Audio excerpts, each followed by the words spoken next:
glória a Deus. Em pé como estamos, abra sua Bíblia comigo. Efésios capítulo 6, vamos ler do versículo de número 10 até o versículo de número 18. Efésios capítulo 6, do versículo de número 10 ao versículo de número 18. Quem achou, diga amém. Ih, irmão, ninguém achou não. Quem achou, diga amém. Amém. Glória a Deus. No demais, irmãos meus, fortalecei-vos no Senhor e na força do seu poder. Revesti-vos de toda a armadura de Deus, para que possais estar firme contra as astutas ciladas do diabo, porque não temos que lutar contra carne e sangue, mas sim contra os principados, contra as potestades, contra os príncipes das trevas desse século, contra as hostes espirituais da maldade nos lugares celestiais. Portanto, tomai toda a armadura de Deus, para que possais resistir no dia mau, e havendo feito tudo, ficar firme. Estais, pois, firmes, tendo cingido os vossos lombos com a verdade, e vestido a couraça da justiça, e calçando os pés na preparação do evangelho da paz, tomando sobretudo o escudo da fé, com o qual podeis apagar todos os dardos inflamados do maligno. Tomai também o capacete da salvação e a espada do Espírito, que é a palavra de Deus, orando em todo o tempo com toda a oração e súplica no Espírito, e vigiando nisso com toda a perseverança e súplica por todos os santos. Amém? Tome seu assento, meus irmãos. Nós começamos na semana passada a falar sobre esse texto que é importante, é necessário e que nós precisamos, de uma forma muito clara, abrir o coração nessa noite, para que a gente não fique, irmãos, vivendo uma vida sem ter a real certeza que nós somos filhos de Deus. Eu nunca vi um filho ter dúvida que o seu pai é o seu pai. Tanto que não importa o que ele faça, ele sempre pede ajuda para o pai. E às vezes nós temos um Deus longe, às vezes nós temos um Deus muito longe, que parece que ele está com uma faca na mão ou uma espada, esperando a gente errar, para nos matar, esperando a gente fazer alguma coisa errada para dizer para a gente, você errou, e isso não é Deus. E na semana passada, nós trouxemos aqui um pouco de entendimento sobre o que existe nesse momento. Nesse momento, existe uma luta e uma guerra espiritual. Se você não acredita nisso, ok, mas existe uma guerra espiritual. Qual é o objetivo da guerra? Nós lemos Gálatas que a guerra entre a carne e o espírito, ela tem só um objetivo, é fazer eu e você não conseguir fazer o que a gente quer. Essa é a guerra. É você não conseguir ser fiel, você não conseguir se firmar, você não conseguir ser uma testemunha de Jesus. A guerra da carne e do espírito é essa. A carne te puxa para o mundo, o espírito te puxa para Deus. E aí você vai ter que entender isso. A guerra existe. E quem vence uma guerra? É quem está mais forte. Existe um provérbio americano, que não sei quem escreveu, mas um homem chega e diz, olha, eu tenho dois lobos dentro de mim, um é o bem e o outro é o mal. Aí alguém perguntou assim, quem vence? Aí ele respondeu, quem eu alimento melhor. Quem você alimentar melhor vai vencer. Não tem jeito. Se você estiver alimentando só a carne, não tem como. Se você estiver alimentando o espírito, você vai conseguir vencer toda carnalidade. Então, na semana passada, nós falamos sobre o perigo que tem da guerra. É eu subestimar e falar assim, não é nada, gente, não é nada. Isso aí não é nada. Quando vai ver, caiu. Ah, não, isso aqui não tem nada a ver. A gente começa, não é isso? Isso não tem nada a ver, isso não tem nada a ver, isso não tem nada a ver, isso não tem nada a ver. Quando a gente vai ver, tudo que não tinha a ver, me seduziu e agora eu estou prostrado. Nós sabemos que a força de Davi para derrubar o gigante Golias veio de Deus. Mas nós vemos Golias, como ele trata Davi. Ele zomba, ele diz, mas olha o tamanho desse negócio, isso vai me derrubar. E ele não se prepara. E aí você sabe que quando você subestima o inimigo, ele pode te derrotar e você pode cair. E nós também falamos que tem gente que já põe um sobrepeso e diz, não, o diabo é forte, o diabo é potente. E tudo na vida dele é o diabo. Bate a porta de casa, é o diabo. Chuta a pedra, é o diabo. O diabo fica sendo o agente motivador da vida dele. Onde ele vai é o diabo. Não porque o diabo. Tem crente que vive mais com o diabo do que com Deus. Porque onde ele vai, ele fala o diabo, o diabo, o diabo, o diabo. Não trabalha direito, é mandado embora, foi o diabo. Compra mais do que pode pagar, não consegue pagar, é o diabo. Fala o que não devia, arruma confusão, perde amigos, é o diabo. Temos que nessa noite entender que o diabo ele não tem mais poder que Deus. Isso tem que ficar claro. Eu quero que quando terminar isso aqui, os irmãos tenham uma ideia. Peraí, eu estou do lado certo. Eu estou do lado mais forte. Eu estou do lado que tem todo o poder. Não tem como eu perder. Você está do lado que já tem a sentença final. Vitória. E como a gente vive perdendo? Porque a gente não está entendendo o que Deus tem para nós. Então nós falamos um pouco sobre isso. Falamos também que o que nos fortalece não é a nossa força. Porque Paulo começa dizendo, fortalecei-vos no Senhor. E nós temos que se lembrar disso. Os discípulos passaram 3 anos com Jesus, e talvez alguns de nós já falaram, eles estão prontos. Jesus diz, não estão prontos. Por quê? Porque eles têm que ser fortalecidos por Deus. E nós temos visto muitos irmãos indo com a força do seu braço, e quando ela acaba, é feio, é vergonhoso. Porque eles não estão entendendo que tem que esperar ser cheio do Espírito Santo. Jesus não falou para os discípulos, fiquem em Jerusalém até que vocês achem conveniente. Fiquem lá até vocês acharem que estão prontos. Não, ele disse, fiquem lá até que vocês sejam revestidos do Espírito Santo. Então, enquanto eu não for revestido do Espírito Santo, eu não posso ir para a guerra. Tem que ficar quietinho. Mas se você ficar na presença de Deus, o Espírito Santo vem, ele te reveste e você consegue vencer. Nós falamos também sobre a questão de lutar contra os principados, potestades. Nós falamos sobre uma coisa importante, que é sobre conhecer o inimigo. O diabo, ele existe, irmãos. Nós sabemos que, se você vai aí na crítica do estudo da Bíblia, tem muito crítico que diz que o diabo não existe. Que o diabo foi uma criação que veio do inferno de Dante. Você vai ter muitos cristãos que acreditam nisso. Você vai ter muitos homens que eram pastores, que hoje já dizem tudo ao contrário. Que Deus não criou. Tem até uma igreja muito famosa que ela diz o seguinte: não existe o inferno. Porque Deus não é. A explicação é essa. É bonita de ouvir. É gostoso de ouvir, ué. Deus não é tão mau como você e eu, que quer que alguém sofra para sempre. Não é bonita a explicação? É maravilhosa, até eu quero. Não existe. Se você for para o céu, ok. Se você não for, acabou. Desintegrou, não existe mais você. E isso são interpretações bíblicas. Por isso que nós temos que conhecer. Por isso que nós temos que estudar. Para que a gente não viva uma vida, e quando chegar lá no dia, Jesus olha para nós e fala o seguinte: eu não conheço vocês. Mas eu estava na igreja, eu expulsei até demônio. Não te conheço. Então é preciso a gente nessa noite entender isso. Nós falamos que o demônio, o diabo, ele tem algumas características, que por isso ele fica meio sobressaindo sobre nós. Primeiro, ele é invisível, e nós temos gente que só acredita se vê. Tem gente que é crente, mas não acredita em nada que falam. Se eu não ver, não acredito. Tem pessoas que não entendem isso, mas o diabo ele é invisível. Outra coisa, o diabo ele é maligno. Não pense que o diabo vai te dar alguma coisa para o bem, mas ele vai te dar para te matar. O diabo ele é astuto. O diabo ele é persistente. Ele não desiste, irmãos. Lembra que Jesus até falou que ele vai embora e depois ele volta. É atrevido. Ele volta falando, a casa vai estar vazia. Se ela estiver vazia, eu faço a festa. O diabo, ele é numeroso, é 1/3, né? E uma coisa que eu sempre penso, não aumentou o número de demônios, né? Não adianta falar que hoje é mais difícil que no passado. Porque no passado tinha mais demônio per capita. O que é isso? Tinha mais demônio por cabeça humana. O número de demônio é o mesmo. Então, por que hoje eles conseguem fazer mais estrago? Porque o ser humano foi para mais longe de Deus. E quanto mais longe de Deus, mais liberdade o diabo tem para entrar e atrapalhar. Outra coisa que o diabo é, ele é oportunista. O diabo é aquele que fica esperando a sua dor para te atacar. Ele vê você orando, jejuando, ele olha e fala, sai fora, não quero nada com isso daí não, eu não vou nem chegar perto. Aí ele vê o dia que você está triste, ele fala, é agora. É por isso que Paulo diz o seguinte, vocês têm que vestir essa armadura, para quê?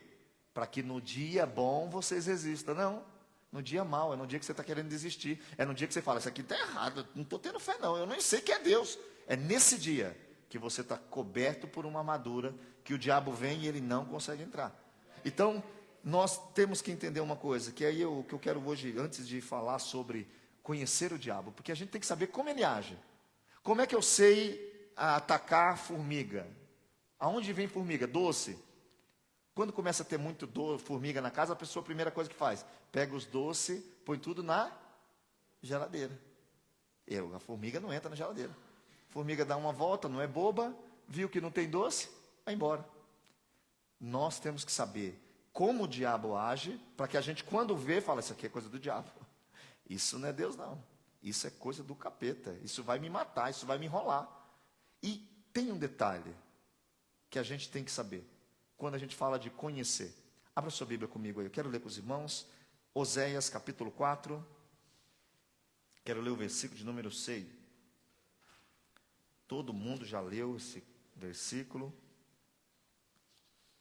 Oséias capítulo de número 4, e o versículo de número 6, quem achou diga amém.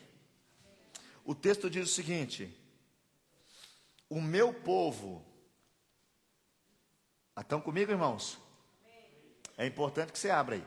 O meu povo foi destruído, porque lhe faltou o conhecimento. Porque tu rejeitaste o conhecimento, também eu te rejeitarei, para que não seja sacerdote diante de mim, visto que te esquecestes da lei do teu Deus, também eu me esquecerei de teus filhos.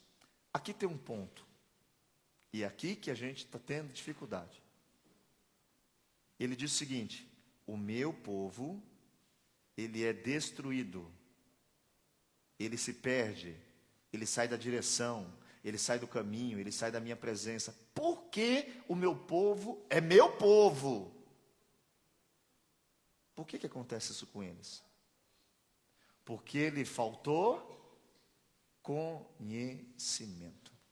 E aí você tem que, eu vou tentar, porque é uma matéria filosófica, e eu não quero ser filosófico, mas é uma matéria filosófica quando você estuda o saber.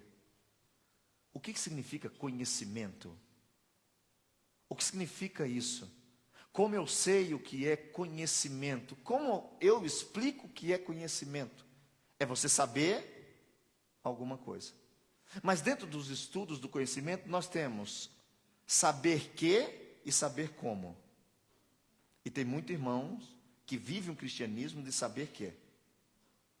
Sabe que mentir é pecado, mas mente.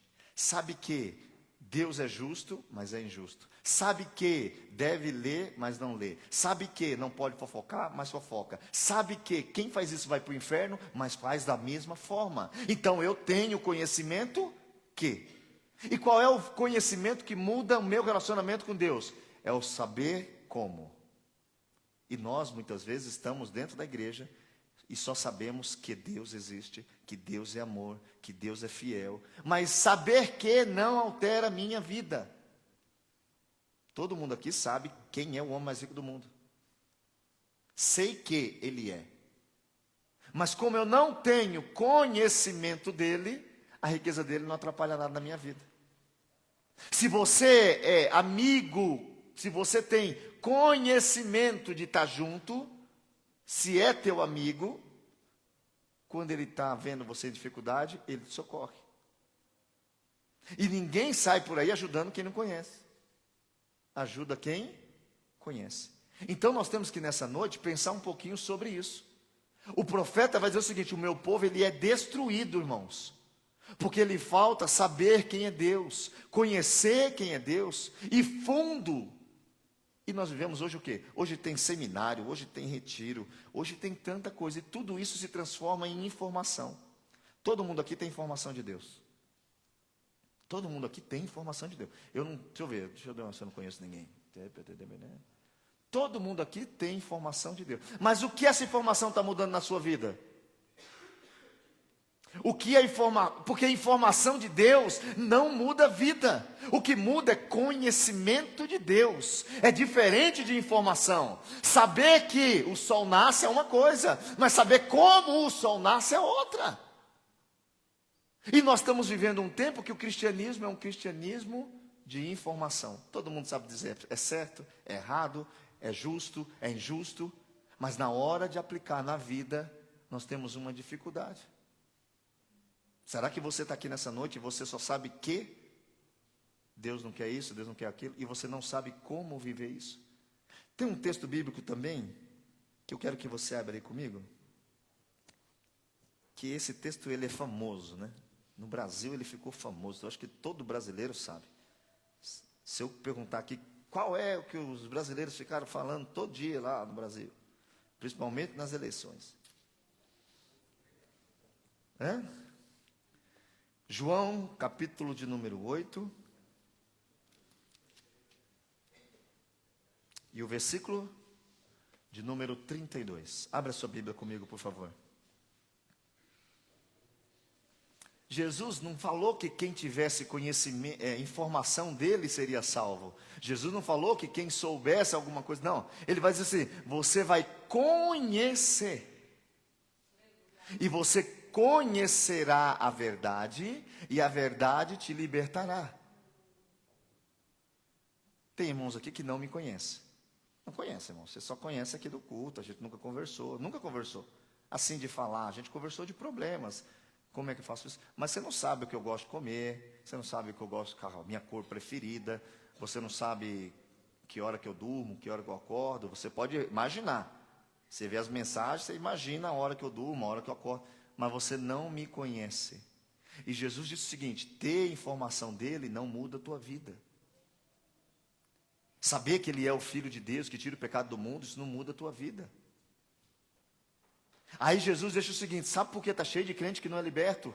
Porque tem informação, mas não tem conhecimento. É por isso que gera escândalo, porque eu estou aqui, e alguém disse que basta a informação. Não basta a informação, é conhecer, e conhecer significa se relacionar, e relacionamento exige tempo. A gente não quer mais ter tempo com Deus. A gente não está tendo mais tempo com Deus, irmão. Perceba você, não olhe para ninguém, olhe para você. Quanto tempo hoje você passou com Deus? Não responda, é retórico. Quanto tempo? E eu não digo passar com Deus no meio de um calor danado, falando, meu Deus, que calor, não estou falando disso. Estou falando de você parar tudo, desligar o celular, pegar você ali e falar assim, eu preciso ouvir tua voz. Tudo bem, Deus, eu estou aqui. Esse que está te falando está com esse problema, estou com esse problema, ninguém me ajuda, ninguém consegue me entender, nem eu consigo me entender. Como eu vou fazer, meu Deus? A gente não faz isso. Mas aí Jesus disse, se você conhecer a verdade, por isso que não dá para dizer, irmãos, que está bagunçado. Porque senão, isso aqui é uma mentira. Se não for verdadeiro, é mentira. Conhecereis a verdade, e a verdade te... Agora, como eu posso estar na igreja 10 anos e não ser liberto? Tem alguma coisa, não é com a Bíblia, é comigo, que eu estou conhecendo o processo, eu estou conhecendo, como é que é para ser um pastor? Você tem que saber ler, interpretar, porque às vezes é questão de interpretação. Qualquer um que lê, souber interpretar, pode vir aqui e falar, porém, e explica o porém na língua portuguesa, todo mundo, ou na língua italiana, e todo mundo entende. Nós temos que parar hoje e pensar, por que eu ainda não estou liberto? Porque eu só estou com informação de Jesus. Sei que Ele é Deus, sei que Ele salva, sei que Ele perdoa, mas eu não o conheço, porque eu não converso com Ele. Você conversa com quem não conhece? Não. Você acredita em quem você não conhece? Chegou alguém aqui e fala assim, eu estou morrendo, minha filha está lá, não tem esses assuntos? Você está no farol, para um cara e diz assim, minha filha está em casa, tem uns 5 filhos, estão todos morrendo de fome, me dê 10 euros. Você dá? Você não dá. Porque você fala, esse cara quer usar droga. Eu não conheço ele. Eu nunca vi ele. E a Bíblia vai dizer que você precisa nessa noite parar de viver de informação e se dedicar a ter conhecimento de Deus. E para isso vai ter que dedicar tempo lendo a Bíblia. Para isso vai ter que dedicar tempo orando ao Senhor. Para isso vai ter que se dedicar. Mas se eu não faço isso, eu vivo com a informação do irmão. O irmão foi curado de um câncer. É informação. É informação. Mas e você? Eu sirvo ao Deus de Isaac, Abraão, Jacó. Mas não é o teu Deus? Você não pode falar nessa noite, eu estou com Deus meu. É o Deus do irmão, Deus do pastor, Deus da igreja. Irmãos, Ele é o teu Deus. Ele morreu numa cruz, Ele está vivo, Ele ressuscitou para ser pessoal. Entenda uma coisa, Jesus veio trazer uma coisa que não tinha no passado. No passado, para você entrar na presença de Deus, como que era?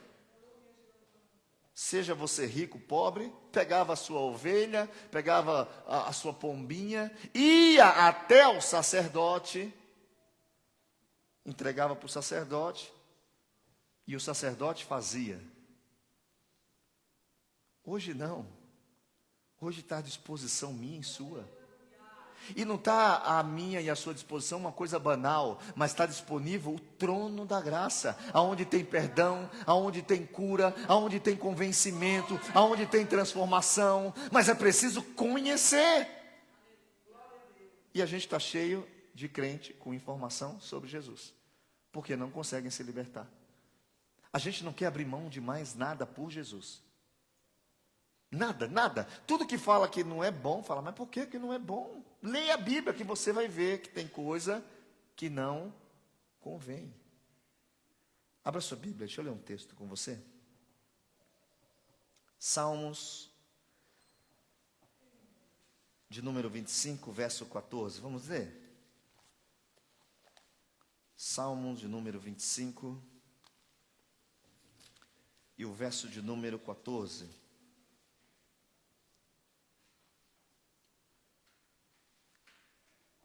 Quem achou, diga amém. O segredo do Senhor é para os que o temem, e Ele lhes fará saber o seu conserto. Perceba o que o salmista está dizendo. O segredo do Senhor é para quem tem conhecimento. O segredo, aí você fala, não, mas aqui está escrito temor. Abra sua Bíblia comigo em Provérbios, capítulo número 1, versículo 7, por favor. O segredo do Senhor é para os que o temem. É por isso que a gente está tendo dificuldade, irmãos, de ser liberto. A gente está cheio de informação, cheio de cursos, cheio de tanta coisa e acaba não conhece Deus. Quem achou, diga amém. O temor do Senhor é o princípio do conhecimento. E temor não é medo. Temor é reconhecimento de quem Ele é, o que Ele pode, de quem eu sou, do que eu posso e qual relação Ele quer ter comigo. Aí eu entendo que Ele merece a minha adoração, Ele merece o meu respeito, e quando eu começo a fazer isso, é o princípio do meu conhecimento. É por isso que não dá mais hoje para nós termos uma igreja no geral que faz a diferença. E eu não digo diferença de roupa, eu não falo, porque isso já nunca foi o foco. Alguém um dia colocou o foco todo na roupa, nos usos e costumes. Não é ruim, não é uma coisa que faz mal, mas apelaram forte. Desde o começo é isso. É ter conhecimento de quem é Deus. E nós temos muitas vezes não tendo conhecimento de quem é Deus. Nós conhecemos tudo, menos Deus. Tanto que tem gente que precisa que você vá na casa dele orar, porque lá ele parece que... E Jesus falou, meu filho, se você é crente, entra no teu quarto, eu vou estar lá. Mas a pessoa às vezes não entende isso e diz, não, o pastor tem que vir aqui. Não, tá bom.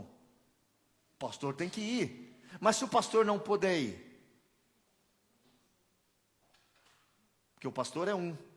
E se ele estiver no norte, ele não pode estar no sul. Mas Ele é onipresente, onipotente. E Ele diz que todas as vezes que você orar, Ele vai estar lá. Mas nós não estamos tendo esse relacionamento com Deus. E aí o salmista vai dizer de forma muito clara: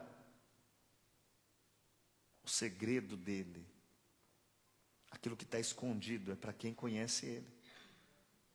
Todo mundo que tem aqui um amigo sabe alguns segredos dele, não sabe? Sabe uma coisa que ele gosta, sabe uma coisa que ele está lutando para vencer. Sempre liga para ele e fala: e aí, conseguiu parar? Estou orando, fica forte, não desiste. Porque ele é amigo, porque ele tem conhecimento. Deus está cheio de coisa boa para dar para nós e revelar para nós. Só que se eu não conheço a Deus, como é que eu faço para saber? Só que se eu não vou atrás de conhecimento de Deus, e conhecimento de Deus não adianta você achar que... Porque, irmãos, para um pouquinho, qual Bíblia Abraão leu? Alguém pode me dizer qual Bíblia Abraão leu? Qual curso de exegese Abraão fez? Qual hermenêutica ele executou? Nenhuma.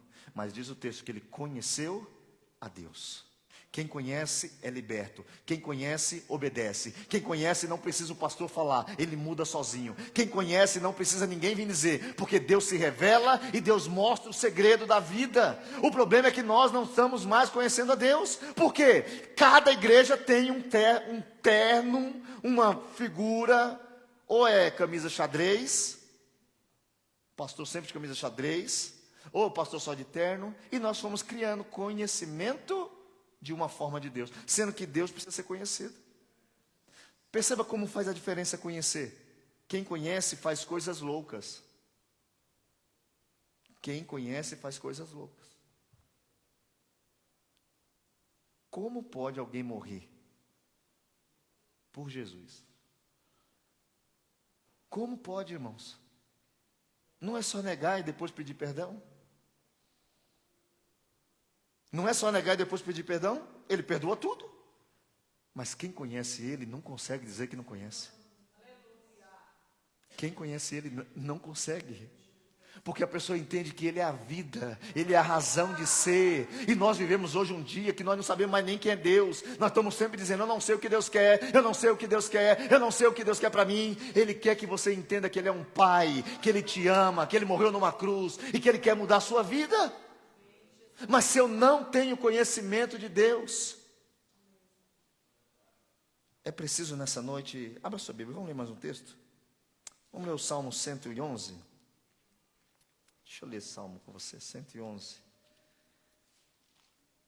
Vamos ler o verso de número 10. Deixa eu ver se eu... Salmo de número 111 e o verso 10. Quem achou, diga amém. O temor do Senhor, Ele é o princípio da sabedoria. Bom entendimento tem todos que lhe obedecem, e seu louvor permanece para sempre. Nós precisamos nessa noite entender que eu preciso começar a conhecer Deus. Como que eu conheço Deus, pastor? Orando, lendo Bíblia e se envolvendo com as coisas de Deus. Nós precisamos se envolver com as coisas de Deus, pensar em Deus, falar com Deus. Irmãos, você tem que falar, irmãos. Esses dias o irmão falou: eu estou com dificuldade de orar porque fica parecendo que eu sou louco. Eu falei para ele: continua que depois você vai ter certeza que você é louco. Você só não vai ter percepção, você vai... Porque Deus responde, irmão. Responde assim, ó: eu estou aqui. Ele responde de forma clara a sua oração. É preciso nessa noite ter esse entendimento de conhecer quem é Deus. Porque se você não conhece quem é Deus, você fica aí com medo do diabo. Esses dias uma irmã falou assim para mim: pastor, eu tive um sonho ruim com o Senhor, o diabo está querendo lhe matar. Eu falei: tranquilo, informação não é nova. Eu já estou de um lado, eu estou numa guerra. Tomei uma decisão pessoal, no sentido de, fui escolhido por Ele, aceitei a graça e falei: estou do teu lado. Se eu estou com Deus, quem é contra Deus é meu inimigo. Jesus disse que o diabo não veio para ficar olhando para mim dizendo: que bonitinho, não, está querendo me matar mesmo, está querendo matar você mesmo. Quando não conheço a Deus e alguém me conta um sonho, eu fico assim: meu Deus do céu, e agora? Tem que vigiar. Você não tem que vigiar porque alguém sonhou, você tem que vigiar porque Jesus disse: vigiai. Quem conhece a Deus não reclama do que tem. Jesus nunca pergunta o que faltava. Já viu Jesus falando? Ele falava sempre o quê? O que tem? que tem? O que a viúva tem em casa? Jesus perguntou para ela, o que está faltando em casa? Não. Ele disse assim, o que tem em casa? Está uma multidão lá. Falta quantos pães? Não. O que tem? O que você tem hoje aí? Parar de falar o que falta. Ele já sabe o que falta. Ele quer saber se você sabe o que tem. Porque quem sabe o que tem, agradece a Deus pelo que tem, e Ele faz o milagre.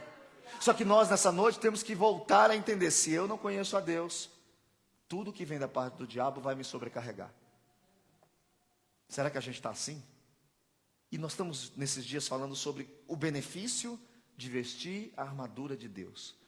Qual que é o benefício de ser crente, irmão? Qual que é o benefício de ser um cristão? Se eu não conheço a Deus, e eu conheço o diabo, você precisa conhecer o diabo. Não mas para saber como ele trabalha. Como o diabo, irmãos, porque o diabo sempre faz a mesma coisa. Você quer ver fofoca? Sempre foi fofoca. Salomão já escreve que Deus abomina, Deus tem pavor de quem faz contenda entre irmãos. Isso está escrito mais de 1500 anos. Se lê a informação, mas não se conhece.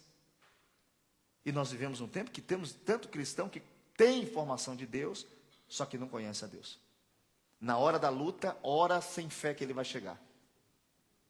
Na hora da dificuldade, não crê que Ele está ali.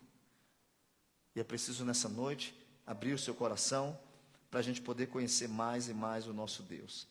E aí eu quero falar hoje sobre as estratégias que o diabo vai usar para nos enganar. Fique sabendo como o diabo trabalha.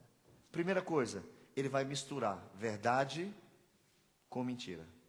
Primeira coisa que o diabo vai fazer na sua vida é misturar verdade com mentira. Abra sua Bíblia comigo em Gênesis capítulo de número 3. Os versículos são famosos. Gênesis capítulo 3, versículos 4 e 5, vamos ler?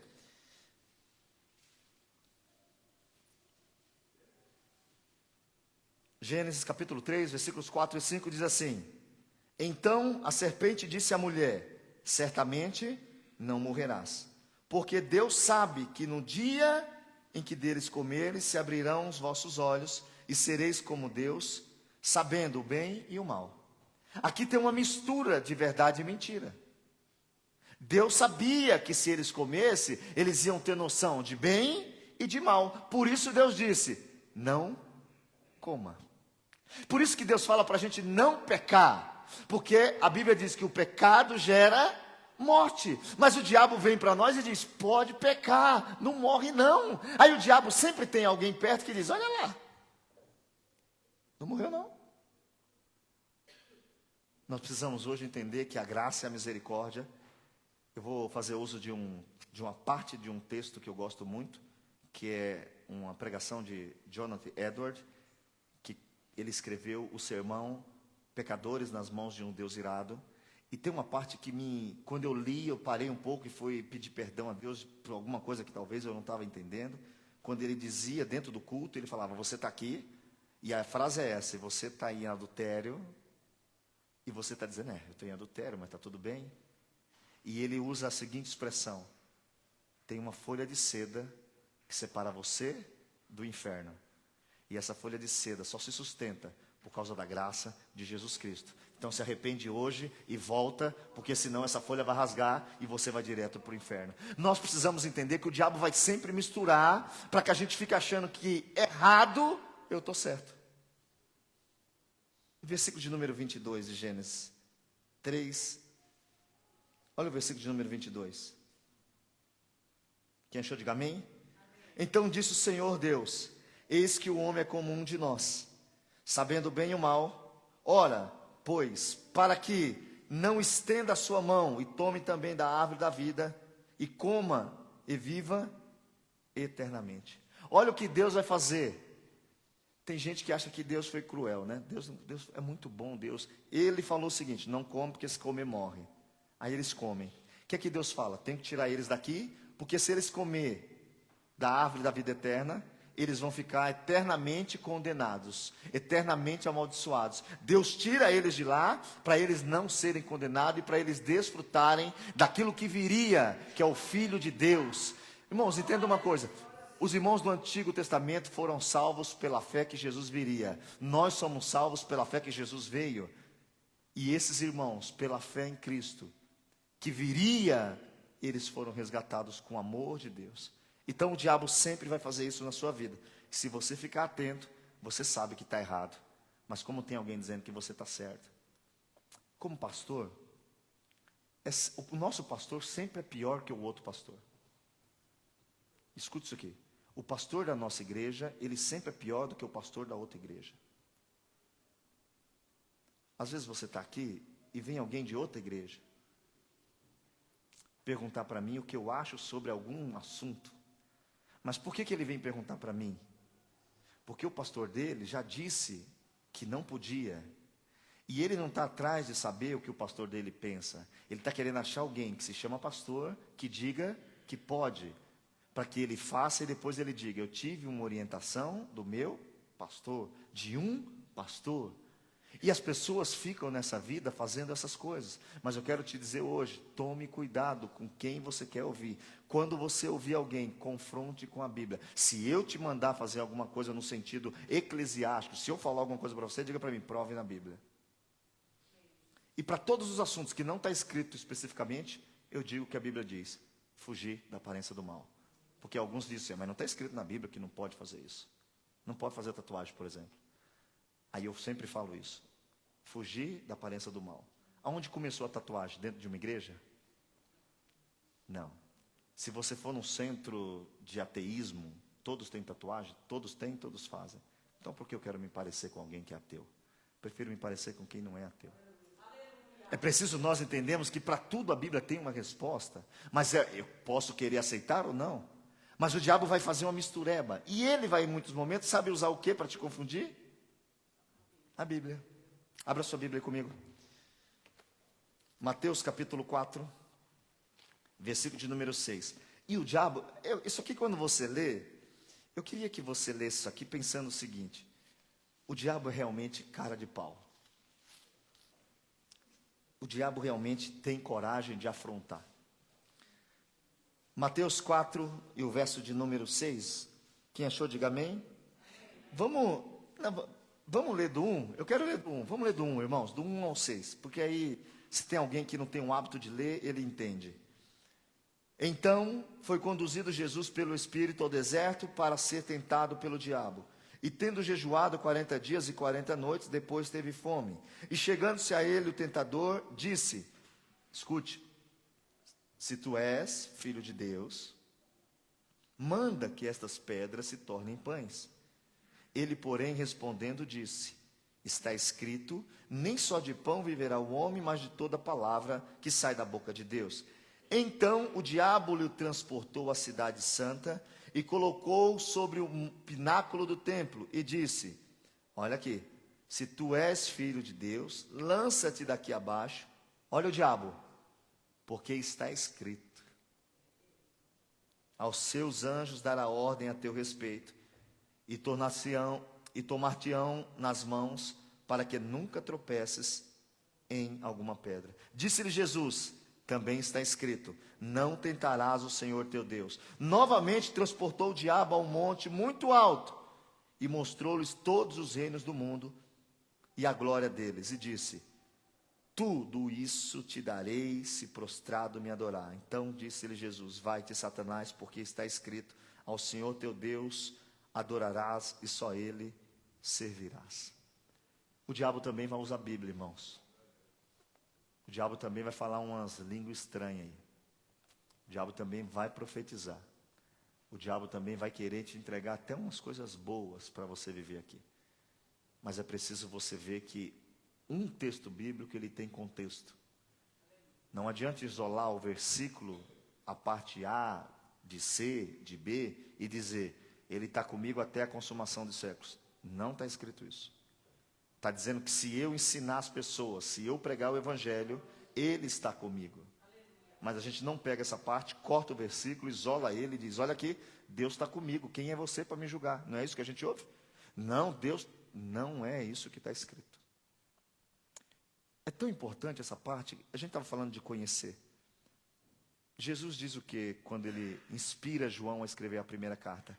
Se alguém diz que conhece a Deus e não guarda os seus mandamentos, é mentiroso.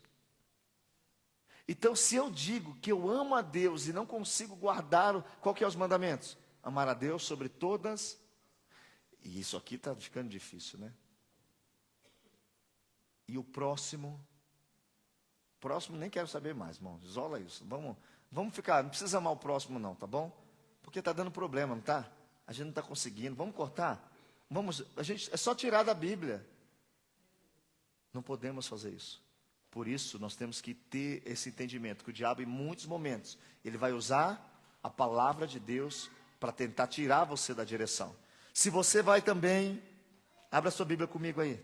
Vamos ler um texto? 2 Coríntios, capítulo de número 11. Abra sua Bíblia comigo aí, 2 Coríntios, capítulo de número 11.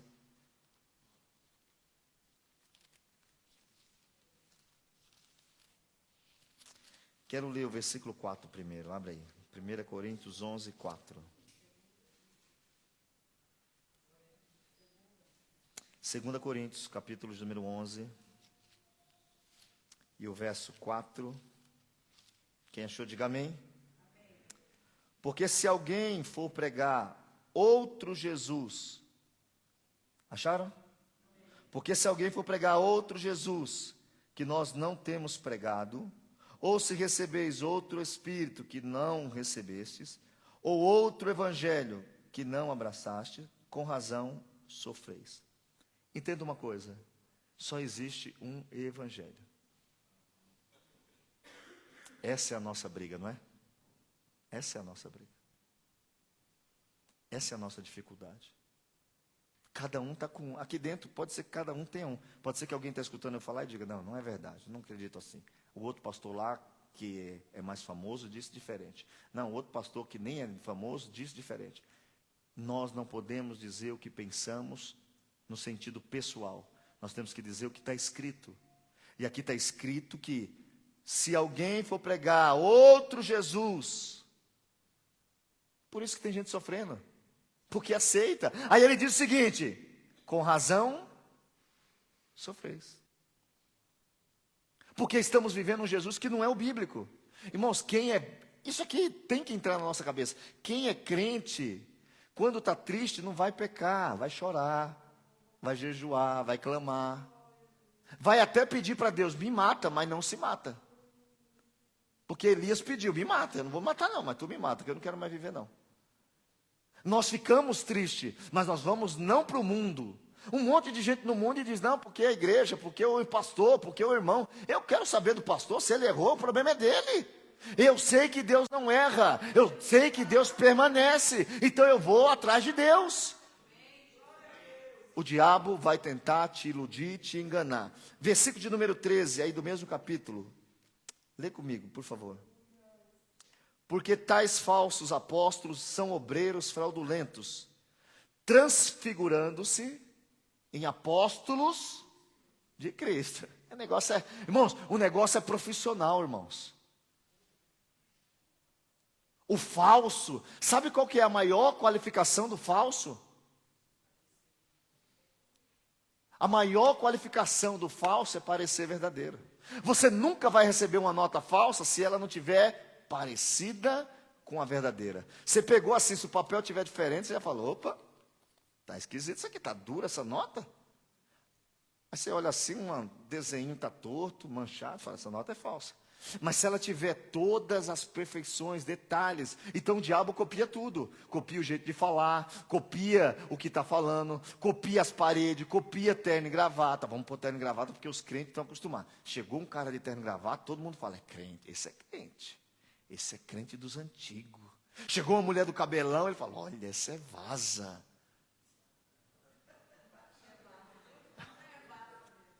Vaza? Que é Marco é italiano no capitolo niente. É vaza. Vavia. Vaza em português é vavia. Os irmãos. Vaza. Vaza. Então, você já sabe que o diabo, ele vai misturar verdade com mentira.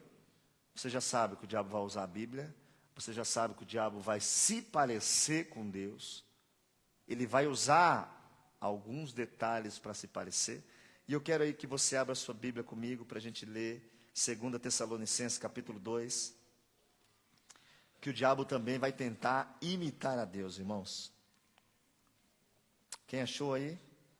2 Tessalonicenses capítulo número 2. Quero ler com os irmãos o versículo 1 ao 4.